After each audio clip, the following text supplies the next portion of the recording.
ॐ शं शनिश्चराय नमः। शनि अष्टकस्तोत्रम्। नमः कृष्णाय नीलाय शितिकण्ठनिभाय च।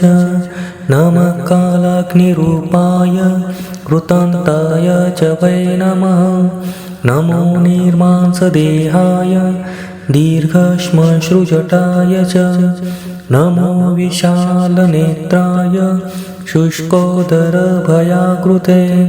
नमः पुष्कलगात्राय स्थूलरोम्णे तवै नमः।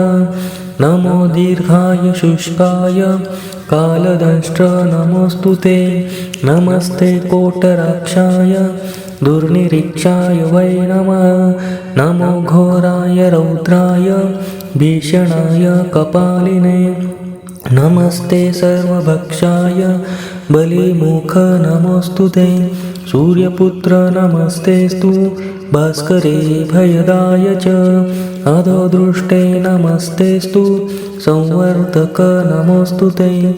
नमो मन्दगते तुभ्यं निस्तिशाय नमोऽस्तु ते। तपसा दग्धदेहाय नित्यं योगरताय च।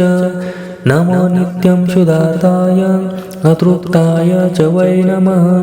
ज्ञानचक्षुर्नमस्तेस्तु कश्यपात्मजसूनवे।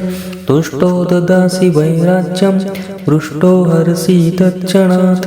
देवासुरमनुष्याश्च सिद्धविद्याधरोरगाः त्वया विलोकिताः सर्वे नाशं यान्ति समूलतः। प्रसाद कुरु मे सौरे वरदो भव भास्करे। एवं स्तुतः सदा सौरेर्ग्रहराजो महाबलः।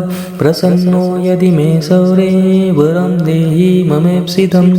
अद्य प्रभृतिपिङ्गाक्ष पीडा देया न कस्यचित्।